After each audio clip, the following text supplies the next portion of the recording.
ಓಂ ಶಾಂತಿ. ಇಂದಿನ ಮುರಳಿ ದಿನಾಂಕ 30 मार्च 2026. मुरली महावाक्यಗಳು मीठे बच्चे। शिव बाबा के इस रचे हुए रुद्र यज्ञ की तुम्हें बहुत बहुत संभाल करनी है। यह है बेहद का यज्ञ स्वराज्य पाने के लिए। ಮಧುರ ಮಕ್ಕಳೇ, ಶಿವ ಬಾಬಾರವರ ರಚಿಸಿರುವಂತಹ ಈ ರುದ್ರ ಜ್ಞಾನ ಯಜ್ಞದಲ್ಲಿ ತಾವು ಬಹಳ ಸಂಭಾಲನೆ ಮಾಡಬೇಕಾಗಿದೆ. ಅಂದರೆ ಭಗವಂತನ ಇದು ಮಹಾಯಜ್ಞ. ಯಜ್ಞ ಅಂದರೆ ಕೇವಲ ಮಧುಬನ ಸೇವಾ ಕೇಂದ್ರಗಳು, ಬಾಬಾರವರ ಮಕ್ಕಳು ಇವಷ್ಟೇ ಅಲ್ಲ. ಇವು ಸ್ಥೂಲ ಯಜ್ಞದ ಈ ಸ್ಥೂಲ ವಸ್ತುಗಳು, ವ್ಯಕ್ತಿಗಳು, ರೋಲ್, ಪಾತ್ರಗಳು. ನಿಜವಾದ ಯಜ್ಞ ಜ್ಞಾನ ಯಜ್ಞ ಬಹಳ ಸೂಕ್ಷ್ಮವಾಗಿರುವಂಥದ್ದು. ಅದಕ್ಕಾಗಿ ಬಾಬಾ ಹೇಳ್ತಾರೆ, ಶಿವ ಬಾಬಾ ರಚಿಸಿರುವಂತಹ ಈ ರುದ್ರ ಜ್ಞಾನ ಯಜ್ಞದಲ್ಲಿ ಈ ಯಜ್ಞವನ್ನು ಟೋಟಲ್ ಪರಮಾತ್ಮನ ಒಂದು ಸಿಸ್ಟಮ್ ಏನಿದೆ, ಪರಮಾತ್ಮನ ಶ್ರೇಷ್ಠ ಊಂಚಿ ನಾಲೆಜ್ ಇದೆ, ಇದನ್ನು ಬಹಳ ಸಂಭಾಲನೆ ಮಾಡ್ರಿ ಅಂತ. ಇದು ಯಾಕೆ ಅಂದರೆ ಇದು ಬೇಹದ್ದಿನ ಯಜ್ಞ ಆಗಿದೆ. ಇದರಿಂದ ಲಿಮಿಟೇಷನ್ಸ್ ಏನದಾವಲ್ಲ ಅದರಿಂದ ನಾವು ಹೊರಗೆ ಬರ್ತೀವಿ. ಲಿಮಿಟೇಷನ್ಸ್ ಅಂದರೆ ಈ ಮನಸ್ಸು ಹೀಗೆ ಈಶ್ವರನ ಪ್ರತಿ ಕೇಳ್ತಾ ಬಂದಿದೆ, ಹೇ ಭಗವಂತ ನನಗೆ ಇದು ಕೊಡು, ಅದು ಕೊಡು, ಹೀಗೆ ಮಾಡು, ಹಾಗೆ ಮಾಡು ಅಂತ. ಇದೆಲ್ಲ ಭಕ್ತಿ ಮಾರ್ಗದಲ್ಲಿ ಹೀಗೆ ಇತ್ತು. ಈ ಜ್ಞಾನ ಮಾರ್ಗದಲ್ಲಿ ಈ ರುದ್ರ ಯಜ್ಞದಲ್ಲಿ ಪರಮಾತ್ಮ ತಮ್ಮ ಹತ್ರ ಇರುವುದ ಎಲ್ಲವನ್ನ ನಮಗೆ ಅರ್ಪಣೆ ಮಾಡ್ಲಿಕ್ಕೆ ಬಂದಿದ್ದಾರೆ ಅಂದಮೇಲೆ ಇದು ರುದ್ರ ಜ್ಞಾನ ಯಜ್ಞ ಬಹಳ ಅಮೂಲ್ಯವಾಗಿರುವಂಥದ್ದು. ಇದು ಬೇಹದ್ದಿನ ಯಜ್ಞ ಆಗಿದೆ. ಅರ್ಥಾತ್ ಇದರಲ್ಲಿ ಈ ಯಜ್ಞ ಕಂಪ್ಲೀಟ್ ಆದಮೇಲೆ ನಮಗೆ ಎಲ್ಲವೂ ಪ್ರಾಪ್ತಿಯಾಗ್ತದೆ. ಅದಕ್ಕಿದು ಬೇಹದ್ದಿನ ಯಜ್ಞ ಇದೆ, ಬೇಹದ್ದಿನ ಯಜ್ಞ ಆಗಿದೆ. ಅದಕ್ಕಾಗಿ ಇದೇ ಯಜ್ಞದಿಂದಲೇ ನೀವು ಸ್ವರಾಜ್ಯವನ್ನು ಪ್ರಾಪ್ತ ಮಾಡ್ಕೋತೀರಿ ಅಂತ. ಇಲ್ಲಿವರೆಗೆ ಮನಸ್ಸು ತನ್ನನ್ನು ಒಬ್ಬ ಆತ್ಮನಿಂದ ಅಗಲಿದಂತಹ ಈ ಮನಸ್ಸು ಮಾಯೆಗೆ ವಶಭೂತ ಆಗಿ ಯಾವತ್ತಿಗೂ ತನ್ನನ್ನು ಮನುಷ್ಯ ಅಂತ, ಅರ್ಥಾತ್ ಒಂದಿಲ್ಲ ಒಂದು ದಿನ ಸಾಯುವವನು, ತನ್ನನ್ನು ಸುಂದರಿ ಅಥವಾ ಒಂದಿಲ್ಲ ಒಂದು ದಿನ ಈ ಸೌಂದರ್ಯ ಹೋಗ್ತದ ಅಂದರೆ ಇನ್ಫೀರಿಯಾರಿಟಿ ಒಳಗ ಅಥವಾ ಸುಪೀರಿಯಾರಿಟಿ ಒಳಗ ಅಥವಾ ಸಾಯುವೆನೆಂಬ ಭಯದೊಳಗ, ಚಿಂತೆಯೊಳಗ ಅಥವಾ ಕಳೆದುಕೊಂಡೇನನ್ನುವಂಥ ಇನ್ಸೆಕ್ಯೂರಿಟಿ ಫೀಲಿಂಗ್ನಲ್ಲಿ ಹೀಗೆ ಈ ಮನಸ್ಸು ಇದೇ ರೀತಿಯಾದ ಹದ್ದಿನ ಸೀಮಿತ ಬಂಧನದೊಳಗೆ ಬಂದಿದೆ. ಈಗ ಇದಕ್ಕೆ ಸ್ವರಾಜ್ಯದ ಅನುಭವ ಆಗೋದಿದೆ, ಸ್ವಯಂ ಸತ್ಯದ ರಾಜ್ಯ ಸಿಗೋದಿದೆ ಅಂದ ಮೇಲೆ ಬಾಬಾ ಹೇಳ್ತಾರೆ, ಇದು ಬೇಹದ್ದಿನ ಯಜ್ಞ. ಈ ಯಜ್ಞದ ಸಂಭಾಲನೆ ಬಹಳಷ್ಟು ಮಾಡಬೇಕಾಗಿದೆ. ಸಂಭಾಲನೆ ಮಾಡೋದು ಅಂತಂದ್ರೆ ಇದಕ್ಕೇನು, ಹೇಗೆ ಒಂದು ಕಾರ್ ಇದೆ, ಕಾರಿನ ಸಂಭಾಲನೆ ಮಾಡುವಂದ ಕಾರಿನ ಒಂದು ಗಾಡಿಗಳು, ಕಾರ್ ಗಾಡಿಯ ಯಾವುದೇ ರೀತಿಯ ಮಷೀನ್ಸ್ಗಳ ಕೆಡಲಾರ್ದಂಗ, ಶೀಟ್ ಹರಿಲಾರ್ದಂಗ, ಗಾಡಿಗೆ ಸ್ಕ್ರ್ಯಾಚ್ ಬೀಳಲಾರ್ದಂಗ, ಗಾಡಿಯ ಒಂದು ಸಿಸ್ಟಮ್ ಸರಿಯಾಗಿ ಇಡುವಂಗ ಹೆಂಗೆ ನಾವು ಮಾಡ್ತೀವಿ. ಇದು ಕೇವಲ ಸ್ಥೂಲ ಅಲ್ಲ. ಈ ಯಜ್ಞದ ಹೆಸರು ಕೆಡಲಾರ್ದಂಗ, ಈ ಯಜ್ಞದಲ್ಲಿ ಏನಾದರೂ ವಿಘ್ನ ಬೀಳಲಾರ್ದಂಗ ನೋಡೋದಷ್ಟೇ ಅಲ್ಲ. ನಿಜವಾದ ವಿಘ್ನ, ನಿಜವಾದ ಒಂದು ಹಾನಿ ಏನು ಅಂತಂದರೆ ದೇಹದ ಅಭಿಮಾನದಲ್ಲಿ ಬರೋದು, ತನ್ನನ್ನು ಮಾನವ ಜೀವನದಲ್ಲಿ ಅನುಭವ ಮಾಡೋದು, ತನ್ನನ್ನು ಯಾವತ್ತಿಗೂ ಒಂದು ಸ್ಥೂಲ ರೂಪದಲ್ಲಿ ಅನುಭವ ಮಾಡೋದೇನಿದೆಯಲ್ಲ, ಇದೇ ಈ ಯಜ್ಞದ ಮಹಾನ್ ಸಂಪತ್ತನ್ನು, ಶಕ್ತಿಯನ್ನು, ಅಮೂಲ್ಯವಾಗಿರುವಂತಹ ಸ್ಥಿತಿಯನ್ನು ಕೆಡಿಸೋದಾಗಿದೆ. ಅದಕ್ಕೆ ಬಾಬಾ ಹೇಳ್ತಾರೆ ಬಹಳ ಅಮೂಲ್ಯ ಇದೆ, ಇದನ್ನು ಬಹಳಷ್ಟು ಸಂಭಾಲನೆ ಮಾಡಬೇಕಾಗಿದೆ. प्रश्न, इस रुद्र ज्ञान यज्ञ का रिस्पेक्ट किन बच्चों को रहता है?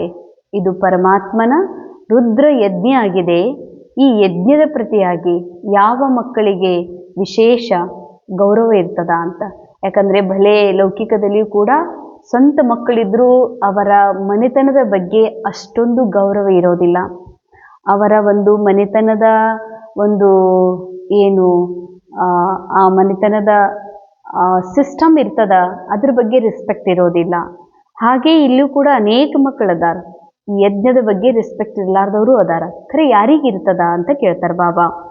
उत्तर, जो इसकी विशेषताओं को जानते हैं, ಯಜ್ಞ ಯಾರಿಗೆ ಈ ಯಜ್ಞಕ್ಕೆ ಯಾರು ರೆಸ್ಪೆಕ್ಟ್ ಕೊಡ್ತಾರಂದ್ರೆ ಈ ಯಜ್ಞದ ಬಗ್ಗೆ ಯಾರು ತಿಳ್ಕೊಂಡಿದ್ದಾರ.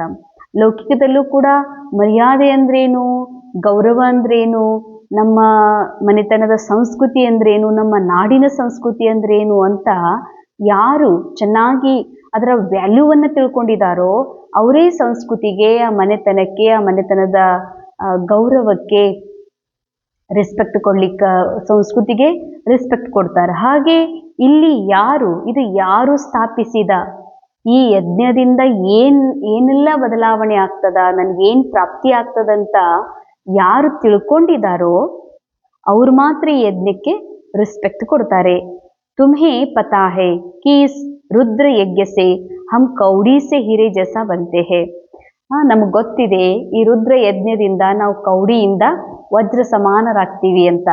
ಕೌಡಿಯಿಂದ ವಜ್ರ ಸಮಾನರಾಗೋದು ಅಂದರೆ, ಕೌಡಿ ಅಂತಂದ್ರ ಅನೇಕ ವಸ್ತುಗಳಲ್ಲಿ ಅತ್ಯಂತ ಕಡಿಮೆ ಬೆಲೆ, ಕಡಿಮೆ ವ್ಯಾಲ್ಯೂವನ್ನು ಉಳ್ಳಂಥದ್ದು. ಹಾಗೇನೆ ಈ ಜಗತ್ತಿನಲ್ಲಿ ಈ ಮನಸ್ಸು ಎಲ್ಲವೂ ಇದೆ, ಆದರೆ ಮನಸ್ಸಿನ ಒಂದು ವ್ಯಾಲ್ಯೂ ಏನಾಗ್ಬಿಟ್ಟಿದೆ, ಮನಸ್ಸಿನ ಒಂದು ಪರದೆಯ ಮೇಲೆ ಅನೇಕ ಪರತ್ ಲೇಯರ್ಸ್ ಕುತ್ಕೊಂಡಿರೋದ್ರಿಂದ, ದೇಹಭಾನದ ಒಂದು ಜಂಗ್ ತುಂಬಿರೋದ್ರಿಂದ ಅದರದ್ದು ವ್ಯಾಲ್ಯೂ ಬಿಲ್ಕುಲ್ ಕೌಡಿ ಸಮಾನ ಆಗ್ಬಿಟ್ಟಿದೆ. ಆದರೆ ಇದೇ ಮನಸ್ಸು ಆತ್ಮನಿಂದ ಬಂದಿರುವಂಥದ್ದು, ಇದೇ ಮನಸ್ಸು ಮೂಲ ಆತ್ಮನ ಸಮಾನ ಆಗಿರುವಂಥದ್ದು, ಈ ಮನಸ್ಸು ಪರಮಾತ್ಮನ ಸಮಾನ ಆಗಿರುವಂಥದ್ದು ಇವತ್ತು ಕೌಡಿ ಸಮಾನ ಆಗಿದೆ. ಅದಕ್ಕೆ ಬಾಬಾ ಅಂತಾರ, ಕೌಡಿಯಿಂದ ವಜ್ರ ಸಮಾನ, ಅರ್ಥಾತ್ ಕೌಡಿಗೆ ಏನು ಬೆಲೆ ಇದೆ ಅಷ್ಟೇ ತನಗೆ ತಾನು ಬೆಲೆ ಕೊಟ್ಕೊಂಡಿರುವಂತಹ, ಕೌಡಿ ಹೇಗೆ ಎಲ್ಲ ವಸ್ತುಗಳಲ್ಲಿ ಕಡಿಮೆ ಬೆಲೆ ಉಳ್ಳದ್ದು, ಹಾಗೆ ಸದಾ ತನ್ನನ್ನು ಭಗವಂತನಿಗಿಂತ ಅಥವಾ ಒಂದು ವಜ್ರಕ್ಕಿಂತ ತನ್ನನ್ನು ಕಮ್ಮ ಅಂತ, ವಜ್ರ ಇದ್ರೆ ನನಗೆ ವ್ಯಾಲ್ಯೂ ಅದ ಅಂತೇನತ್ತಂದ್ರೆ ಇದರ ಅರ್ಥ ನನ್ನ ವ್ಯಾಲ್ಯೂವನ್ನು ನಾನು ವಜ್ರಕ್ಕಿಂತ ಕಮ್ಮಿ ಮಾಡ್ಕೊಂಡಿದ್ದೀನಿ ಅಂತಾನೆ ಅರ್ಥ. ಅದಕ್ಕೆ ಇನ್ನು ವಿಚಾರಗಳಲ್ಲಿ ಕೌಡಿ ಅಂದರೆ ಒಂದೊಂದು ವಿಚಾರ ಕೌಡಿ ಸಮಾನ ಇದಾವ. ಹಾಗೆ ನೋಡಿದ್ರೆ ಮನಸ್ಸು ಮುತ್ತು ರತ್ನಗಳ ಭಂಡಾರ ಆಗಿದೆ. ಆದರೂ ಕೂಡ ಮನಸ್ಸಿನಲ್ಲಿ ಕೌಡಿ ಸಮಾನದಂಥ ವಿಚಾರಗಳನ್ನು ಮಾಡ್ತೀವಿ, ಫೀಲಿಂಗ್ಸನ್ನು ಕ್ರಿಯೇಟ್ ಮಾಡ್ತೀವಿ ಅಂತಂದ್ರೆ ಕೌಡಿ ಆಯಿತು. ಅದಕ್ಕೆ ಬಾಬಾ ಅಂತಾರ, ನಾವು ಈ ಯಜ್ಞಕ್ಕೆ ರೆಸ್ಪೆಕ್ಟ್ ಕೊಟ್ರ, ಈ ಯಜ್ಞದ ಪಾಲನೆ ತಗೊಂಡ್ವಿ ಅಂದ್ರ ಕೌಡಿ ಹಂಗೆ ಇದ್ದಂಥವರು, ಕೌಡಿ ಅಂತ ಮನಸ್ಸು ವಜ್ರದ ಸಮಾನ ಆಗೋದಕ್ಕೆ ಸಾಧ್ಯವಿದೆ. ಇಸ್ಮೆ ಸಾರಿ ಪುರಾಣಿ ದುನಿಯಾ ಸ್ವಾಹ ಹೋತಿ ಹೇ. ಈ ಯಜ್ಞದಲ್ಲಿ ಇಡೀ ಜಗತ್ತೇ ಸ್ವಾಹ ಆಗ್ತದೆ. ಸ್ವಾಹ ಆಗ್ತದಂತಂದ್ರೆ ಇದು ಸ್ಥೂಲ ಯಜ್ಞದ ಮಾತಲ್ಲ ಅಂತ. ಕಟ್ಟಿಗೆ, ಕೊಳ್ಳು, ಬೆಂಕಿ, ಅನೇಕ ಥರದ ಸಾಮಗ್ರಿಗಳನ್ನು ಇದ್ರೊಳಗೆ ಹಾಕಿ ಇದನ್ನು ಸುಡ್ತದ, ಇದ್ರೊಳಗೆ ಇಡೀ ಜಗತ್ತು ಸ್ವಾಹ ಆಗ್ತದ ಅನ್ನಕ ಇದು ಸ್ಥೂಲ ಅಗ್ನಿ, ಸ್ಥೂಲ ಯಜ್ಞ, ಸ್ಥೂಲ ವಸ್ತುಗಳಿಂದ ತಯಾರಾದಂಥ ಯಜ್ಞದ ಮಾತಲ್ಲ. ಇದು ಜ್ಞಾನ ಯಜ್ಞ. ಈ ಜ್ಞಾನದ ಒಂದು ಸತ್ಯದೊಳಗ ಎಲ್ಲರ ಮನಸ್ಸು ಸಮರ್ಪಣೆ ಆಗ್ತದ ಅಂತ. ಇದೇ ಜ್ಞಾನ ಸಾಗರದಲ್ಲಿ ಅಥವಾ ಈ ಜ್ಞಾನ ಯಜ್ಞದಲ್ಲಿ ಎಲ್ಲಾ ಮನಸ್ಸುಗಳು ಬಂದು ಅರ್ಪಿತ ಆಗ್ತವ. ಅದಕ್ಕೆ ಬಾಬಾ ಹೇಳ್ತಾರೆ, ಇಡೀ ಜಗತ್ತೇ ಸ್ವಾಹ ಆಗ್ತದೆ. ಇಸ್ ಪುರಾಣಿ ಶರೀರ್ ಕೋ ಭಿ ಸ್ವಾಹ ಕರ್ನಾ ಹೇ. ಈ ಹಳೆ ಶರೀರವನ್ನು ಕೂಡ ಸ್ವಾಹ ಮಾಡಬೇಕಾಗಿದೆ. ಕೋಯಿ ಭಿ ಐಸಾ ಬೇಕಾಯ್ದೆ ಕರ್ಮ ನ ಹೋ ಜಿಸ್ಸೆ ಯಜ್ಞ ಮೇ ವಿಘ್ನ ಪಡೆ. ಬಾಬಾ ಹೇಳ್ತಾರ, ಇಂಥ ಯಾವುದೇ ಬೇಕಾಯ್ದೆ ಕರ್ಮ ನಿಮ್ಮಿಂದ ಆಗಬಾರ್ದು, ಈ ಯಜ್ಞಕ್ಕೆ ವಿಘ್ನ ಆಗುವಂಥದ್ದು. ಒಂದಿದೆ ಬೇಕಾಯ್ದ, ಕಾಯ್ದಾ ವಿರುದ್ಧ ಕೆಲಸ ಅಂದರೆ ಅತ್ಯಂತ ಕ್ರೋಧ, ಅತ್ಯಂತ ಜಗಳ, ಏನಾದರೂ ಆ ರೀತಿ ಒದರಾಡೋದು, ಚೀರಾಡೋದು, ಯಾರಿಗೋ ಹೊಡೆಯೋದು, ಈ ಥರ ಮಾಡಿದಾಗ ಆಟೋಮೆಟಿಕಲಿ ಸ್ಥೂಲ ರೂಪದಲ್ಲಿ ಆ ಪಾತ್ರದ ಹೆಸರು ಮತ್ತು ಆ ವ್ಯಕ್ತಿ ಈ ಯಜ್ಞದಲ್ಲಿ ಬರೋದ್ರಿಂದ ಈ ಯಜ್ಞದ ಹೆಸರು ಕೂಡ ಕೆಡ್ತದ. ಅವಶ್ಯವಾಗಿ ಯಜ್ಞಕ್ಕೆ ಹಾನಿ ಆಗ್ತದ, ಯಜ್ಞದ ವಿಘ್ನ ಬಂದಂತೆ ಅಂತ ಇಲ್ಲಿರೋರು ಹಿಂಗೆ ಮಾಡ್ತಾರತ್ತಂದ್ರ. ಆದರೆ ಅತಿ ಸೂಕ್ಷ್ಮವಾಗಿರುವಂತಹ ಮಾತು, ಈ ಯಜ್ಞದಲ್ಲಿ ವಿಘ್ನ ಹಾಕೋದು ಅಂದರೆ ರುದ್ರ ಪರಮಾತ್ಮ, ರುದ್ರ ನಿರಾಕಾರ ಪರಮಾತ್ಮ ಅತ್ಯಂತ ಸೂಕ್ಷ್ಮಾತಿ ಸೂಕ್ಷ್ಮ ಇರೋದ್ರಿಂದ ಅವರು ರಚಿಸಿರುವ ಯಜ್ಞವೂ ಕೂಡ ಸೂಕ್ಷ್ಮ ಇದೆ, ಬಹಳ ಜ್ಞಾನಯುಕ್ತ ಇದೆ. ಅಂದ ಮೇಲೆ ಇಲ್ಲಿ ಡಿಸ್ಸರ್ವಿಸ್ ಆಗೋದು ಎದಕ್ಕ? ಡಿಸ್ಸರ್ವಿಸ್ ಅರ್ಥಾತ್ ದೇಹ ಭಾನದಲ್ಲಿ ಇರುವುದ, ಅರ್ಥಾತ್ ರೋಲ್ನ ಕಾನ್ಶಿಯಸ್ ಅಲ್ಲಿ ಮುಳುಗಿರೋದೇ ಡಿಸ್ಸರ್ವಿಸ್. ಅದಕ್ಕೆ ಮಕ್ಕಳೇ ಎಂದೂ ಬೇಕಾಗಿದೆ ಚಲನೆಯಿಂದ ಡಿಸ್ಸರ್ವಿಸ್ ಮಾಡಬೇಡ್ರಿ. ಇದರಿಂದ ಯಜ್ಞದಲ್ಲಿ ವಿಘ್ನ ಬರ್ತವೆ. ಜೊ ವೈಸಾ ಧ್ಯಾನ್ ರಹೆ ತಬಿ ರಿಸ್ಪೆಕ್ಟ್ ರಖ್ ಸಕ್ತೆ ಹೇ. ಇಷ್ಟು ಅಂದ್ರೆ ದೇಹ ಅಭಿಮಾನಕ್ಕೆ ವಶಭೂತ ಆಗದಂತಹ ಅವಸ್ಥಾ ನಮ್ದಾಯ್ತು ಅಂತಂದ್ರೆ ಅವಾಗ ಈ ಯಜ್ಞವನ್ನ ನಾವು ರಕ್ಷಣೆ ಮಾಡಲಿಕ್ಕೆ ಸಾಧ್ಯವಿದೆ. ಇಂದಿನ ಮುರಳಿಯ ಮಹಾವಾಕ್ಯಗಳು, ಅಪ್ನೇ ಇಸ್ ರುದ್ರ ಯಜ್ಞಕ ಬಹುತ್ ಬಹುತ್ ರೆಸ್ಪೆಕ್ಟ್ ರಖನಾ ಹೇ. ಈ ಯಜ್ಞದ ರೆಸ್ಪೆಕ್ಟ್ ಮಾಡೋದು ಅಂತಂದ್ರೆ ಇದಕ್ಕೇನು ಹೆಸರು ಕೆಡ್ಲಾರ್ದಂಗ ಅಥವಾ ಇದಕ್ಕೇನೂ ತೊಂದರೆ ಆಗ್ಲಾರ್ದಂಗ ನೋಡ್ಕೊಳ್ಬೇಕು ಅಂತ ಇಷ್ಟೇ ಸೀಮಿತ ಅಲ್ಲ. ಈ ಯಜ್ಞದ ಸಂಭಾಲನೆ ಮಾಡೋದು, ರೆಸ್ಪೆಕ್ಟ್ ಕೊಡೋದು ಅಂದ್ರೆ ಯಜ್ಞ ಸೂಕ್ಷ್ಮ, ಯಜ್ಞ ಜ್ಞಾನದ್ದಾಗಿರೋದ್ರಿಂದ ಜ್ಞಾನವನ್ನ ಹೆಜ್ಜೆ ಹೆಜ್ಜೆಗೂ ಕ್ಷಣ ಕ್ಷಣವೂ ಯೂಸ್ ಮಾಡ್ರಿ ಅಂತ. ಯೂಸ್ ಮಾಡೋದೇ, ಪ್ರಾಕ್ಟಿಕಲ್ನಲ್ಲಿ ತರೋದೇ ಈ ಯಜ್ಞದ ರೆಸ್ಪೆಕ್ಟ್ ಅನ್ನ ಇಡೋದಾಗಿದೆ. ಯಾಕಂದ್ರೆ ಈ ಸೂಕ್ಷ್ಮ ಜ್ಞಾನ, ಈ ಸೂಕ್ಷ್ಮವಾಗಿರುವಂತಹ ತಿಳುವಳಿಕೆ ಜಗತ್ತಿನ ಯಾವ ಮನುಷ್ಯರಿಗೂ ಪರಮಾತ್ಮ ಕೊಟ್ಟಿಲ್ಲ. ನಮಗ್ ಕೊಟ್ಟಿದ್ದಾರತ್ತಂದ್ರೆ ಇದಕ್ಕೆ ರೆಸ್ಪೆಕ್ಟ್ ಕೊಡ್ರಿ, ಅರ್ಥಾರ್ಥ ಅದ್ರ ವ್ಯಾಲ್ಯೂ ಇಡ್ರಿ. यज्ञ का वातावरण बहुत शुद्ध पावरफुल बनाने में सहयोगी बनना है. ಈ ಯಜ್ಞ, ಈ ಜ್ಞಾನದ ಕುಂಡದೊಳಗ ಇಲ್ಲಿ ಸದಾ ವಾತಾವರಣ ಬಹಳ ಶುದ್ಧ ಇರಬೇಕು ಮತ್ತು ಶಕ್ತಿಶಾಲಿ ಇರಬೇಕು. ಇದಕ್ಕಾಗಿ ನೀವು ಬಹಳಷ್ಟು ಸಹಯೋಗವನ್ನ ಕೊಡ್ಬೇಕಂತಾರ ಬಾಬಾ. ಇಸ್ಕಿ ಪ್ಯಾರ್ ಸೆ ಸಂಭಾಲ್ ಕರ್ನಿ ಹೇ. ಈ ಯಜ್ಞ ಬಹಳ ಪವಿತ್ರವಾಗಿರುವಂಥದ್ದು. ನಮ್ಗೆ ಹಿಂಗ ಅನಿಸ್ತೈತಿಲ್ಲ, ನಾವೇ ಇಬ್ರು ಕುತ್ಕೊಂಡಿವಿ, ಈ ಕಡೆ ಕುತ್ಕೊಂಡು ನಮ್ಮಷ್ಟಕ್ಕೆ ನಾವು ಮಾತಾಡ್ತೀವಿ ಅಂತ ಬಾಬನ್ ಮನೆಯಲ್ಲಿ ಅನ್ಕೋಬಹುದು. ಆದ್ರೆ ನಾವು ಗೊತ್ತಿಲ್ಲದಂತೆ ದೇಹಭಾನದ ಮಾತುಗಳು, ನಮಗೆ ದೇಹಭಾನದ ಮಾತು ಅನ್ಸೋದಿಲ್ಲ, ನಮ್ಗೆ ನಾರ್ಮಲ್ ಮೊನ್ನೆ ಹೋಗಿದ್ ಫಂಕ್ಷನ್ ಬಗ್ಗೆ ಅದ್ರ ಬಗ್ಗೆ ಮಾತಾಡೀವಿ ಅನಿಸ್ತೀವಿ. ಮಾತು ಅಂದ್ರೆ ದೇಹದ್ದೇ, ಮಾತು ಅಂದ್ರೆ ಸ್ಥೂಲಿ ಜಗತ್ತಿಂದೇ ಮಾತಾಡ್ತೀವಿ. ಸೇವಾ ಅಂದ್ರೂ ಈ ಸ್ಥೂಲ್ ಜಗತ್ನಾಗದ. ಇದೇ ದೇಹ ಅಭಿಮಾನ, ಇದೇ ವಿಘ್ನ ಆಗೋದು ಅಂತಾರ ಬಾಬಾ. ಅದಕ್ಕ ಇದರಿಂದ ವಾತಾವರಣದ ಪ್ರಭಾವ ಕಮ್ಮಿ ಆಗ್ತದ. ಅಂದ್ರೆ ಶಕ್ತಿಶಾಲಿ ವಾತಾವರಣದಲ್ಲಿ ಪ್ರಭಾವ ಬೀಳ್ತದ. ಅದಕ್ಕಾಗಿ ಇದು ಶಕ್ತಿಶಾಲಿ ಮತ್ತು ಶುದ್ಧ ವಾತಾವರಣ ತಯಾರಾಗಬೇಕು ಅಂತಂದ್ರೆ ಇದ್ರದ್ದು ಬಗ್ಗೆ ಬಹಳಷ್ಟು ಸಂಭಾಲನೆ ಮಾಡಬೇಕು, ತಾವು ಸಹಯೋಗಿ ಆಗಬೇಕು. ಇಸ್ಕಿ ಪ್ಯಾರ್ ಸೆ ಸಂಭಾಲ್ ಕರ್ನಿ ಹೇ. ಇದ್ರದ್ದು ಸಂಭಾಲನೆ ಎಲ್ಲರೂ ಸೇರಿ ಬಹಳ ಪ್ರೀತಿಯಿಂದ ಮಾಡಬೇಕಾಗಿದೆ. ಸೆಕೆಂಡ್ ಪಾಯಿಂಟ್, अपने पास कुछ भी छिपाकर नहीं रखना, दिल साफ तो मुराद हासिल है. ತಮ್ಮ ಹತ್ರ ಯಾವ ಇಚ್ಛೆಗಳನ್ನ ಮುಚ್ಚಿಟ್ಕೊಂಡಿರ್ಬೇಡ್ರಿ ಅಂತಾರ ಬಾಬಾ. ಯಾಕಂದ್ರೆ ಇಚ್ಛಾ ಸರಿ ಇಲ್ಲ, ಗೊತ್ತಾಗ್ತದ ಮನಸ್ಸಿಗೆ. ಮನಸ್ಸಿನೊಳಗೆ ಈಗ ಉತ್ಪನ್ನ ಆಗ್ತಾ ಇರುವಂತಹ ಇಚ್ಛಾ ಇವು ಶುದ್ಧ ಇಲ್ಲ. ಆದ್ರೆ ಈ ಇಚ್ಛಾ ನನಗೆ ಪಸಂದ್ ಅದ, ನನಗಿದು ಜರೂರಿ ಅದ, ಪೂರ್ಣ ಆಗ್ಬೇಕಾಗ್ಯದ ಅಂತ ನನಗನಿಸ್ತು. ಅದಕ್ಕೆ ಅದನ್ನ ಏನ್ ಮಾಡ್ಬಿಡ್ತೀವಿ, ಮುಚ್ಚಿಡ್ತೀವಿ. ಮುಚ್ಚಿಟ್ವಿ ಅಂತಂದ್ರ ಆ ಇಚ್ಛಾ ಪೂರ್ಣ ಆಗೋ ಸಲುವಾಗಿ ನಾವು ಮತ್ತೇನಾದ್ರೂ ಮಾಡ್ಲಿಕ್ಕೆ ರೆಡಿ ಆಗಿಬಿಡ್ತೀವಿ. ಉದಾಹರಣೆಗಾಗಿ ಯಜ್ಞದಲ್ಲಿ ಬಾಬಾನ್ ಮನೆಯಲ್ಲಿ ಒಂದು ಟೋಲಿ ಡಬ್ಬ ಇದೆ, ಅದನ್ನ ಆಮೇಲೆ ಸರ್ವ್ ಮಾಡೋದಿದೆ, ಪ್ರಸಾದ ಹಂಚೋದಿದೆ. ನಂತರ ಈಗ ಆ ಟೋಲಿ ಡಬ್ಬಿ ನನಗೆ ಗೊತ್ತಿದೆ, ಅಲ್ಲಿ ಯಾರೂ ಇಲ್ಲ ಸುತ್ತಮುತ್ತ. ಆದ್ರೆ ನನಗೆ ಹಿಂಗೆ ಇಚ್ಛೆ ಆಗ್ತಾ ಇದೆಯಲ್ಲ, ಇದು ಭಾಳ ನನ್ನ ಮನೆಯೊಳಗೆ ನಾ ಎಲ್ಲರಿಗೂ ಕೊಡ್ಬೇಕು ಈ ಟೋಲಿ. ಆದ್ರೆ ಅಕ್ಕೋರು ಕೇಳಿದ್ರು, ಕೊಡಂಗಿಲ್ಲ, ನನಗರ ಒಯ್ಬೇಕಂತ ಭಾಳ ಇಷ್ಟ ಆಗೈತಿ ಅಂತ ತಿಳ್ಕೊಂಡು ನಾನು ಒಂದು 5-6 ತಗೋತೀನಿ. ಅದಕ್ಕೆ ಬಾಬಾ ಹೇಳ್ತಾರ, ಏನೇ ಹಿಂಗೆ ಸಂಕಲ್ಪ ಬರ್ತಾ ಇದೆ ಅಂತಂದ್ರ ನೀವು ಆ ಸಂಕಲ್ಪ ಮುಚ್ಚಿಡ್ಬೇಡ್ರಿ. ಮುಚ್ಚಿಟ್ರಿ ಅಂತಂದ್ರ ಅದು ಆ ಥರ ಮಾಡಲಿಕ್ಕೆ ಪ್ರಚೋದನೆ ಕೊಡ್ತದ. ಕರ್ಮದಲ್ಲಿ ತರಲಿಕ್ಕೆ ಮಾಯಾ ಏನು ಮಾಡ್ತದ, ಸಪೋರ್ಟ್ ಮಾಡ್ತದ. ಕರ್ಮ ಆಯ್ತು ಅಂತಂದ್ರೆ ಅದು ಕಪ್ಪು ಚುಕ್ಕೆ ಸದಾ ಉಳಿತದ. ಅದಕ್ಕೆ ಬಾಬಾ ಅಂತಾರೆ, ಏನೇ ಮಾಡಿ ಮುಚ್ಚಿಡ್ಬೇಡ್ರಿ. ಯಾಕೆ ಅಂದ್ರೆ ದಿಲ್ ಸಾಫ್ ತೋ ಮುರಾದ ಹಾಸಿಲ್. ನಿಮ್ಮ ಹೃದಯ ಶುದ್ಧ ಇತ್ತು ಅಂತಂದ್ರೆ, ಹೃದಯ ಎಷ್ಟು ಸುಂದರ ಮಾತು, ಬಹಳ ನೆನಪಿಟ್ಕೊಳ್ಬೇಕಾದಂಥ ಮಾತು. ದಿಲ್ ಸಾಫ್ ತೋ ಮುರಾದ್ ಹಾಸಿಲ್. ಹೃದಯ ಸ್ವಚ್ಛ ಇತ್ತು ಅಂದ್ರ ತಮ್ಮೆಲ್ಲಾ ಬಯಕೆಗಳು, ತಮ್ಮೆಲ್ಲಾ ಇಚ್ಛೆಗಳು, ಆಸೆಗಳು ಪೂರ್ಣ ಆಗೇ ಆಗ್ತಾವ ಅಂತ. ಹೃದಯ ಸ್ವಚ್ಛ ಇರಬೇಕು. ಅದಕ್ಕೆ ಕನ್ನಡದಲ್ಲಿ ಹೇಳ್ತಾರ, ಭಾವನಾ ಶುದ್ಧಿದ್ರ ಭಾಗ್ಯಕ್ಕೇನು ಕೊರತೆ ಅಂತ. ಇಸ್ ಯಜ್ಞಕ್ಕೆ ಕೌಡಿ ಕೌಡಿ ಅಮೂಲ್ಯ ಹೇ, ಇಸಿಲಿಯೇ ಏಕ್ ಏಕ್ ಕೌಡಿ ಬಿ ವ್ಯರ್ಥ ನಹಿ ಗವಾನಿ ಹೇ. ವಿಶೇಷ ಅಂಡರ್ಲೈನ್ ಮಾಡಬೇಕಾಗಿದೆ. ಈ ಯಜ್ಞದ ಕೌಡಿನೂ ಬಹಳ ಅಮೂಲ್ಯ ಇದೆ. ಇದನ್ನ ಬಹಳಷ್ಟು ಒಂದು ಸ್ವಲ್ಪವೂ ವ್ಯರ್ಥವಾಗದಂತೆ ನೋಡಬೇಕಾಗಿದೆ. ಒಂದಿದೆ ಸ್ಥೂಲ, ಒಂದಿದೆ ಸೂಕ್ಷ್ಮ.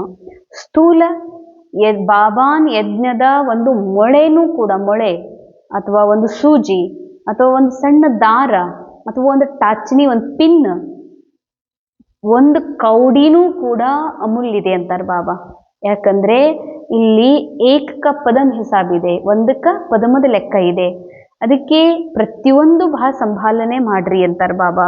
ಇದೇನ್ ಬಿಡು ಅಂತ ಕೆಡಿಸ್ಬೇಡ್ರಿ ಒಂದು. ಇನ್ನು ಸೂಕ್ಷ್ಮ ರೀತಿಯಾಗಿರುವಂತಹ ಕೌಡಿ, ಬಹಳ ಅಮೂಲ್ಯದ ಒಂದು ಕೌಡಿನೂ ಕೆಡಿಸ್ಬೇಡ್ರಿ ಅಂದ್ರ ಏನರ್ಥ? ಅದಕ್ಕೆ ಕೌಡಿನೂ ಅಮೂಲ್ಯ ಅಂತಾರೆ ಬಾಬಾ. ಇಲ್ಲಿರುವ ಒಂದು ಪಿನ್ನೂ ಅಮೂಲ್ಯ ಅದ. ನಾವಂತೀವಿ ನಮ್ಮ ಮನೆಗೆ ಏನು ಪಿನ್ ಎಷ್ಟು ಬಿದ್ದಿರ್ತಾವ, ನಮ್ಮ ಮನೆಗಳು ರಬ್ಬರ್ ಎಷ್ಟು ಬಿದ್ದಿರ್ತಾವ, ಒಂದು ಕಾಗದಕ್ಕೆ ಎಷ್ಟು ಇದು ಮಾಡ್ತಾರ ಅಂತ ಅನಿಸ್ತೈತಿ. ಭಗವಂತನ ಮನೆಯೊಳಗೆ ಬಂದ್ಮೇಲೆ ಒಂದು ಹನಿ ನೀರು ಕೂಡ ಬಹಳ ಮಹತ್ವದ್ದು, ಬಹಳ ವ್ಯಾಲ್ಯೂಬಲ್ ಇದೆ. ಭಗವಂತನ ಮನೆಯ ಒಂದು ತುತ್ತು ಪ್ರಸಾದ ಕೂಡ ಬಹಳ ವ್ಯಾಲ್ಯೂಬಲ್ ಇದೆ. ಕೌಡಿ ಅಮೂಲ್ಯ ಅಂತಾರೆ ಬಾಬಾ. ಇಲ್ಲಿರೋದು ಪ್ರತಿಯೊಂದು ಅಮೂಲ್ಯ ಇದೆ. ಸರಿ, ಇನ್ನು ಸೂಕ್ಷ್ಮ ರೂಪದ ಅಮೂಲ್ಯತೆ ಅಂದ್ರೆ ಸಮಯ, ಸಂಕಲ್ಪ, ನಮ್ಮ ಶಕ್ತಿಗಳು, ನಮ್ಮ ಗುಣಗಳು ಬಹಳ ಅಮೂಲ್ಯ ಇದಾವ. ಅದಕ್ಕೆ ಇವು ವ್ಯರ್ಥವಾಗಿ ಹೋಗದಂತೆ ಬಹಳಷ್ಟು ಗಮನವನ್ನ ಕೊಡಬೇಕಾಗಿದೆ. ಇಸ್ಕಿ ವೃದ್ಧಿ ಮೇ ಸಹಯೋಗ ದೇನಾ, ಇವೆಲ್ಲವುಗಳು ವೃದ್ಧಿ ಆಗಬೇಕು ಅಂತಂದ್ರೆ ಬಹಳಷ್ಟು ನೀವು ಸಹಯೋಗವನ್ನ ಕೊಡಬೇಕಾಗಿದೆ. ವರದಾನ್, ತೀನೋ ಕಾಲೋं को सामने रख हर कार्य में सफल होने वाले सदा ವಿಜಯಿ ಭವ. ಮೂರೂ ಕಾಲಗಳನ್ನು ಎದುರುಗಡೆ ಇಟ್ಕೊಂಡು ಪ್ರತಿಯೊಂದು ಕಾರ್ಯದಲ್ಲಿ ಸಫಲರಾಗುವಂತಹ ಸದಾ ವಿಜಯಿ ಭವ. लौकिक रीति में भी जो समझदार होते वह आगे पीछे सोच समझकर फिर कदम उठाते हैं. ಲೌಕಿಕದಲ್ಲೂ ಕೂಡ, ಜ್ಞಾನ ಮಾರ್ಗದಲ್ಲಂತೂ ಬೇಡ್ರಿ, ಲೌಕಿಕದಲ್ಲಿ ಯಾರು ಬಹಳ ತಿಳುವಳಿಕೆ ಉಳ್ಳಂತಹ ಜನ ಇರ್ತಾರ, ಯಾವುದೇ ಒಂದು ಕಾರ್ಯವನ್ನ, ಒಂದು ಹೆಜ್ಜೆಯನ್ನ ಬಹಳಷ್ಟು ವಿಚಾರ ಮಾಡಿ ಅಂದ್ರೆ ಟೆನ್ಷನ್ ಮಾಡ್ಕೊಂಡಲ್ಲ, ಅದರ ಒಳಿತು ಕೆಡುಕುಗಳನ್ನ, ಆಗು ಹೋಗುಗಳನ್ನ ಮೊದಲೇ ಅಂದಾಜ ಮಾಡಿಕೊಂಡು ಅವರು ಮುಂದಿನ ಕಾರ್ಯವನ್ನ ಇಟ್ಟಿರ್ತಾರೆ, ಮುಂದಿನ ಹೆಜ್ಜೆಯನ್ನ ಇಟ್ಟಿರ್ತಾರೆ. ऐसे ಅದೇ ರೀತಿಯಾಗಿ यहाँ भी आप बच्चे जब कोई कार्य करते हो तो पहले तीनों कालों को सामने रखकर फिर करो. ತಾವು ಮಕ್ಕಳಲ್ಲಿ ಏನೇ ಮಾಡ್ತೀರಂದ್ರ ಮೂರೂ ಕಾಲಗಳನ್ನ ಎದುರುಗಡೆ ಇಟ್ಕೊಂಡು ಮಾಡ್ರಿ. ಸಿರ್ಫ್ ವರ್ತಮಾನ್ ಕೋ ನಹಿ ದೇಖೋ, ಬೇಹದ್ ಕಿ ಸಮಜ್ ಧಾರಣ್ ಕರೋ. ವರ್ತಮಾನ ನೋಡ್ಬೇಡ್ರಿ ಅಂತಾರ ಬಾಬಾ. ವರ್ತಮಾನದಲ್ಲಿ ಯಾವಾಗ ನಾವು ವರ್ತಮಾನ ನೋಡ್ತೀವಿ, ಪ್ರೆಸೆಂಟ್ ಟೈಮ್ ಒಳಗೆ ಅಷ್ಟೇ ನಾ ಫೋಕಸ್ ಮಾಡಿದ್ನಿ ಅಂತಂದ್ರ ನಮಗನ್ನಿಸ್ತದ ಈ ವ್ಯಕ್ತಿ ಬಹಳ ವಾಚಾಳಿ ಅದಾರ, ಈ ವ್ಯಕ್ತಿ ಬಹಳ ವ್ಯರ್ಥ ಅದಾರ, ಇವರು ಬಹಳ ಆಲಸಿ ಅದಾರ ಅಂತ ಹಿಂಗ ಅನ್ನಿಸ್ತದ. ಆದ್ರ ಮೂರೂ ಕಾಲಗಳನ್ನ ನೋಡ್ರಿ, ಅರ್ಥಾರ್ಥ ಆ ಪಾತ್ರ ಯಾರು ಆಲಸಿ, ಯಾರು ಬಹಳ ಮಾತಾಡ್ತಾರ, ಬಹಳ ಹರಡಿಸ್ತಾರ, ನಮ್ಮನ್ನ ಕಂಡ್ರೆ ಕೆಟ್ಟದ್ ಮಾಡ್ತಾರ ಅಂತ ತಿಳ್ಕೊಡ್ರಿ. ಪಾತ್ರವನ್ನ ನೋಡ್ಬೇಡ್ರಿ, ಆ ಆತ್ಮನ ಮೂರೂ ಕಾಲಗಳನ್ನ ನೋಡ್ರಿ ಅಂತಾರ ಬಾಬಾ. ಅವರ ಅವಸ್ಥೆಯನ್ನ ನೋಡ್ಬೇಡ್ರಿ, ಅವರ ಮೂಲ ಸ್ಥಿತಿ, ಮೂಲ ಆತ್ಮನನ್ನ ನೋಡ್ರಿ. ಬೇಹದ್ ಕಿ ಸಮಜ್ ಧಾರಣ್ ಕರೋ. ಬಾಬಾ ಅಂತಾರ, ಮೂರೂ ಕಾಲದೊಳಗೂ ಕೂಡ ಒಂದು ಆತ್ಮ ತನ್ನ ಜರ್ನಿ ಒಳಗ ವಿಭಿನ್ನ ಪಾತ್ರಗಳನ್ನ ಅಭಿನಯ ಮಾಡಿದೆ. ಈಗಿನ ಕಮ್ಜೋರಿಗಳು, ಈಗಿರುವುದನ್ನೇ ನೀವು ಫೈನಲ್ ಮಾಡ್ಕೋಬೇಡ. ಈಗಿರುವ ಅವ್ರ ಪೊಸಿಷನ್, ಈಗಿರುವ ಅವರಲ್ಲಿ ಏನೆಲ್ಲ ಸಂಪತ್ತು ಸಿಕ್ಕಿದೆ ಇದನ್ನೇ ರಿಯಲ್ ಅನ್ಕೋಬೇಡ. ಯಾಕೆ ಅಂತಂದ್ರೆ ಇದೆಲ್ಲವೂ ಈ ಜನ್ಮದಲ್ಲಿ ಸಿಕ್ಕಿದ್ದು, ಸಿಗದೇ ಇರುವಂಥದ್ದು. ಆದರೆ ಯಾವತ್ತಿಗೂ ಮೂರು ಕಾಲದಲ್ಲೂ ಆ ಆತ್ಮ ನಿರಾಕಾರ ಇದೆ ಅಂದ ಮೇಲೆ ಬಾಬಾ ಹೇಳ್ತಾರ, ಸಿರ್ಫ್ ವರ್ತಮಾನ್ ನಹಿ ದೇಖೋ, ಬೇಹದ್ ಕಿ ಸಮಜ್ ಧಾರಣ್ ಕರೋ. विजयीपन के निश्चय के आधार पर व त्रिकालदर्शी पन के आधार पर हर कर्म करो. ತ್ರಿಕಾಲದರ್ಶಿ ಅಂದ್ರೆ ಮೂರೂ ಕಾಲ ಯಾರು ನೋಡ್ತಾರ, ಯಾರು ಕಾಲದಿಂದ ಪರೆ. ಯಾಕಂದ್ರೆ ಆತ್ಮ ಕಾಲದಿಂದ ಪರೆ ಇದೆ. ಕಾಲದಿಂದ ಪರೆ ಇರುವ ಆತ್ಮ ತನ್ನ ಕಾಲಾತೀತ ಸ್ಥಿತಿಯಲ್ಲಿ ಯಾವಾಗ ಸ್ಥಿತ ಆಗ್ತದ ಅವಾಗ ಮೂರೂ ಕಾಲಗಳು ಸ್ಪಷ್ಟವಾಗಿ ಕಾಣ್ತವೆ. ಆಗ ಪ್ರತಿಯೊಂದು ಕರ್ಮ, ಪ್ರತಿಯೊಂದು ಮಾತು ಅಲೌಕಿಕ ಮತ್ತು ಅಸಾಧಾರಣ ಆಗೋದಕ್ಕೆ ಸಾಧ್ಯವಿದೆ. ಸ್ಲೋಗನ್, ಹದ್ ಕೆ ಕಿನಾರೋं को छोड़ एक बाबा को सहारा बना लो तो पार हो जाएंगे. ಹದ್ದಿನ ಎಲ್ಲಾ ದಡಗಳನ್ನ, ಹದ್ದಿನ ದಂಡೆಗಳನ್ನ, ಯಾಕಂದ್ರೆ ಎಲ್ಲಿ ಹದ್ದಿದೆ ಅದಕ್ಕೊಂದು ಕೊನೆ ಇದೆ. ಪತಿ ಪ್ರೇಮ್ ಇರ್ಬೋದು, ಮಕ್ಕಳ ಪ್ರೇಮ್ ಇರ್ಬೋದು, ಅವ್ವ ಅಪ್ಪನ ಪ್ರೇಮ್ ಇರ್ಬೋದು, ಅಥವಾ ವಿದ್ಯಾರ್ಥಿ ಬಿಕೆಗಳ ಪ್ರೇಮ್ ಇರ್ಬೋದು. ಇದೆಲ್ಲ ಪ್ರೇಮ, ಸ್ನೇಹ, ಸಹಯೋಗ, ಫ್ರೆಂಡ್ಶಿಪ್ ಅಥವಾ ವಿಶ್ವಾಸ, ಇದಕ್ಕೆಲ್ಲದಕ್ಕೂ ಸೀಮಾ ಇದೆ, ಇದಕ್ಕೆ ದಡ ಇದೆ, ಇದಕ್ಕೆ ಎಂಡ್ ಇದೆ. ಇವು ಒಂದಿಲ್ಲ ಒಂದು ದಿನ ಅಂತಾಗಿ ಹೋಗುವಂಥವು. ಅಂದಮೇಲೆ ಎಲ್ಲ ಹದ್ದಿನ ದಡಗಳನ್ನ ಬಿಟ್ಟು ಒಬ್ಬ ತಂದೆಯನ್ನು ಸಹಾರ ಮಾಡ್ಕೊಡ್ರಿ. ಯಾಕಂದ್ರೆ ಬಾಬಾ ಎಂಡ್ಲೆಸ್ ಇದ್ದಾರೆ, ಬಾಬಾ ಅವಿನಾಶಿ ಇದ್ದಾರ. ಅಂದಮೇಲೆ ಬಾಬಾನನ್ನೇ ನಿಮ್ಮ ಸಹಾರ ಮಾಡ್ಕೊಡ್ರಿ, ಆಶ್ರಯದಾತನ್ ಮಾಡ್ಕೊಂಡ್ಬಿಟ್ರಿ ಅಂದ್ರ ಪಾರ್ ಆಗ್ಬಿಡ್ತೀರಿ ಅಂತ. ಅವ್ಯಕ್ತಿಶಾರೆ ನಿಶ್ಚಯದ ಫೌಂಡೇಶನ್ ಅನ್ನ ಗಟ್ಟಿ ಮಾಡ್ಕೊಂಡಾಗ ಸದಾ ನಿಶ್ಚಿಂತ ಮತ್ತು ನಿರ್ಭಯರಾಗ್ಲಿಕ್ಕೆ ಸಾಧ್ಯವಿದೆ. ಕೈ ಬಚ್ಚೆ ಸಮಸ್ಯೆ ಹೇ, ಕೆಲವು ಮಕ್ಕಳು ತಿಳ್ಕೊತಾರೆ, ನಾ ಸ್ವಯಂ ನಾನು ತಿಳ್ಕೊಂಡೀನಿ, ನಾನು ಸರಿ ಇದ್ದೀನಿ, ದೂಸರೇ ಸರಿ ಇಲ್ಲ, ನಾ ಸರಿ ಇದ್ದೀನಿ, ಬೇರೆಯವ್ರು ಸರಿ ಇಲ್ಲ, ಬೇರೆಯವರೇ ನನ್ನನ್ನು ತಿಳ್ಕೊತಾ ಇಲ್ಲ, ಬೇರೆಯವ್ರು ನನ್ನನ್ನು ಅರ್ಥ ಮಾಡ್ಕೊಳ್ತಾ ಇಲ್ಲ ಅಂತ. आखिर पहचान ही लेंगे व आगे चलकर देखना क्या होता। यह भी ज्ञान स्वरूप याद स्वरूप आत्मा के लिए स्वयं को धोखा देने वाली अलबेलेपन की मीठी निद्रा है। अनेक बारी ನಾ ಸರಿ ಇದ್ದೀನಿ, ನನಗೆ ನೋಡು ದೃಷ್ಟಿಕೋನ ನಿಮ್ಮದೇ ತಪ್ಪದ, ನಾ ಸರಿ ಇದ್ದೀನಿ, ನನಗೆ ನೀವು ಅರ್ಥ ಮಾಡ್ಕೊಂಡಿಲ್ಲ ಅನ್ನೋದಂದ್ರೆ ಏನಂತ ತಿಳ್ಕೊಂಡಿದ್ದೀರಿ. ಜ್ಞಾನ ಸ್ವರೂಪ ನೆನಪಿನ ಸ್ವರೂಪದ ಪ್ರಕಾರ ನೀವು ಸ್ವಯಂ ನೀವೇನ್ ಮಾಡ್ಕೋತಾ ಇದ್ದೀರಿ, ಮೋಸ ಮಾಡ್ಕೋತಾ ಇದ್ದೀರಿ. ಇದು ಒಂದು ಹುಡುಗಾಟಿಕೆಯ ಮಧುರ ನಿದ್ರೆ ಅಂತ ಹೇಳ್ತಾರೆ ಬಾಬಾ. ಹುಡುಗಾಟಿಕೆ ಮಧುರ ನಿದ್ರೆ ಅಂದ್ರೆ ನನಗೆ ಗೊತ್ತಿದೆ, 100% ಗೊತ್ತಿದೆ, ನನ್ಗೆ ಬೆಳಿಗ್ಗೆ ಯಾವುದೇ ಕಾರಣಕ್ಕೂ 5 ಗಂಟೆಗೆ ಏಳಬೇಕು ಅಂತ. ನನ್ಗೆ ಗೊತ್ತಿದೆ, ಲೇಟ್ ಮಲಗ್ತಾ ಇದ್ದೀನಿ, ಆದ್ರೂ 5 ಗಂಟೆಗೆ ಏಳಬೇಕು ಅಂತ ಹೇಳಿ ಅಲಾರ್ಮ್ ಸೆಟ್ ಮಾಡಿದ್ದೀವಿ. ಆದ್ರೆ 5 ಗಂಟೆಗೆ ಬೆಲ್ ಬಾರಿಸಿದ್ರು ಕೂಡ ನನಗೆ ಹಿಂಗೆ ಅನ್ನಿಸ್ತು, ಇಷ್ಟು ಮಧುರ, ಏನೋ 2 ನಿಮಿಷರೇ ಯಾಕೆ ಹೊಳೆ ಮನಗಬಾರ್ದು ಅಂತ ಮಲಗಿಬಿಟ್ರೆ ಅದಕ್ಕೆ ಹುಡುಗಾಟಿಕೆ ಮಧುರ ನಿದ್ರೆ ಅಂತಾರ. ಒಮ್ಮೊಮ್ಮೆ ಜೋರ್ ನಿದ್ದೆ ತೊಗೊಂಡ್ಬಿಡ್ತದ ನಚಿಕಿನೊಳಗೆ. ಆದ್ರ ಒಮ್ಮೆ 1 ಗಂಟೆ ಆದ್ಮೇಲೆ ಎಚ್ಚರ ಆಗ್ತದ, ನಾ ಇದಕ್ಕೆ ಹೇಳ್ಬೇಕಾಗಿತ್ತು, 6 ಐತ್ಲಾ ಹೆಂಗಪ್ಪ ಅಂತ ಹೇಳಿ. ಹಂಗೇನೆ ಬಾಬಾ ಅಂತಾರ, ನಾ ಸರಿ ಇದ್ದೀನಿ, ಬೇರೆಯವರೇ ನನ್ನನ್ನು ತಿಳ್ಕೊತಾ ಇಲ್ಲ, ನಮ್ಮನ್ನು ಅರ್ಥ ಮಾಡ್ಕೋತಾ ಇಲ್ಲ ಅಂದ್ರೆ ಏನು ಅರ್ಥ? ನೀವು ಹುಡುಗಾಟಿಗೆ ಮಧುರ ನಿದ್ರೆಯೊಳಗಿದ್ದೀರಿ. ಯಾವ ಮಕ್ಕಳು ನಿಶ್ಚಯದ ಫೌಂಡೇಶನ್ ಗಟ್ಟಿ ಮಾಡ್ಕೊಂಡಿದ್ದಾರ ಅವರೆಂದಿಗೂ ಮುಚ್ಚಿರಕ್ ಸಾಧ್ಯ ಇಲ್ಲ. ಅಂಡರ್ಲೈನ್, ವಿಶೇಷ ಅಂಡರ್ಲೈನ್. ಯಾವ ಮಕ್ಕಳು ಪಕ್ಕ ನಿಶ್ಚಯ ಇತ್ತು ಬಾಬಾ ಅಂತಾರ, ಅವ್ರನ್ನ ಪ್ರತ್ಯಕ್ಷ ಮಾಡ್ತೀನಲ್ಲ. ನೀವು ಹಿಂಗೆ ಅನ್ಕೋಬೇಡ್ರಿ ನಾವು ಎಷ್ಟು ನಿಶ್ಚಯ ಅದ ಅಂತ ಹೇಳಿ ಯಾರಿಗೆ ಗೊತ್ತಾಗೋದು. ಬಾಬಾ ಅಂತೂ ನಿರಾಕಾರ ಮ್ಯಾಲದಾರ, ಸುಮ್ಮ ನಮ್ಗೆ ಹೆಂಗೆ ಬೇಕು ಹಂಗ ಇದ್ರೆ ಚಲೋ ಅಲ್ಲ, ಕಲಿಯುಗದ ಎಲ್ಲ ಜನರ ಥರ ನಾವು ಇರಬೇಕಲ್ಲ ಅಂತ ಈ ಮನಸ್ಸು ಪ್ರಚೋದನೆ ಮಾಡುತ್ತದೆ. ಅದಕ್ಕೆ ಬಾಬಾ ಅಂತಾರ, ನೀನು ಒಂದು ವೇಳೆ ನಿನ್ನ ಫೌಂಡೇಶನ್ ಗಟ್ಟಿ ಇದ್ರೆ ನೀ ಎಂದೂ ಮುಚ್ಚಿರಕ್ಕೆ ಸಾಧ್ಯ ಇಲ್ಲ. ಈ ಸದಾ ನಿರ್ಭಯ ನಿಶ್ಚಿಂತ ರೇತೆ ಹೇ, ಅವರು ಸದಾ ನಿರ್ಭಯ ಮತ್ತು ನಿಶ್ಚಿಂತರಾಗಿರ್ಲಿಕ್ಕೆ ಸಾಧ್ಯವಿದೆ. ಓಂ ಶಾಂತಿ. ಇಂದಿನ ಮುರಳಿಯ ಅನುಭವ ಮಾಡೋಣ. ನಾನು ನಿರಾಕಾರ ಆತ್ಮ, ನನ್ನ ನಿರಾಕಾರಿ ಮೂಲ ಸ್ಥಿತಿಯಲ್ಲಿ ಕಲೆರಹಿತ, ಪಾಪರಹಿತ, ಎಲ್ಲದರಿಂದ ಮುಕ್ತವಾಗಿರುವ ಸತ್ಯ ಶುದ್ಧ ನಿರಾಕಾರ ಆತ್ಮನಾಗಿರುವೆ. ಭಲೆ ಈ ನಾಟಕದಲ್ಲಿ ವಿಭಿನ್ನ ಅವಸ್ಥೆಗಳು, ವಿಭಿನ್ನ ಸ್ಥಿತಿಗಳ ಮೂಲಕ ಸ್ಥೂಲ ಪಾತ್ರವನ್ನ ಅಭಿನಯ ಮಾಡ್ತಾ ನನ್ನನ್ನು ನಾನು ಸ್ಥೂಲವಾಗಿರುವ ವಸ್ತುವೆಂದು ತಿಳಿದು ನಾನು ಅತ್ಯಂತ ಸೂಕ್ಷ್ಮವಾದ ನನ್ನ ಸತ್ಯದಿಂದ ದೂರವಾದ ಅನುಭವ ಮಾಡುತ್ತಿದ್ದೆ. ಈಗ ಬಾಬಾರವರ ಸತ್ಯ ಜ್ಞಾನದಿಂದ ನನಗೆ ಅರಿವಾಗಿದೆ, ನಾನು ಸ್ಥೂಲವಲ್ಲ, ನನಗೆ ಸಿಕ್ಕ ಪಾತ್ರವೂ ಸ್ಥೂಲವಾಗಿರಬಹುದು, ನಾನು ಅತ್ಯಂತ ಸೂಕ್ಷ್ಮಾತಿ ಸೂಕ್ಷ್ಮ ನಿರಾಕಾರ ಬಿಂದುವಾಗಿದ್ದೇನೆ. ಓಂ ಶಾಂತಿ.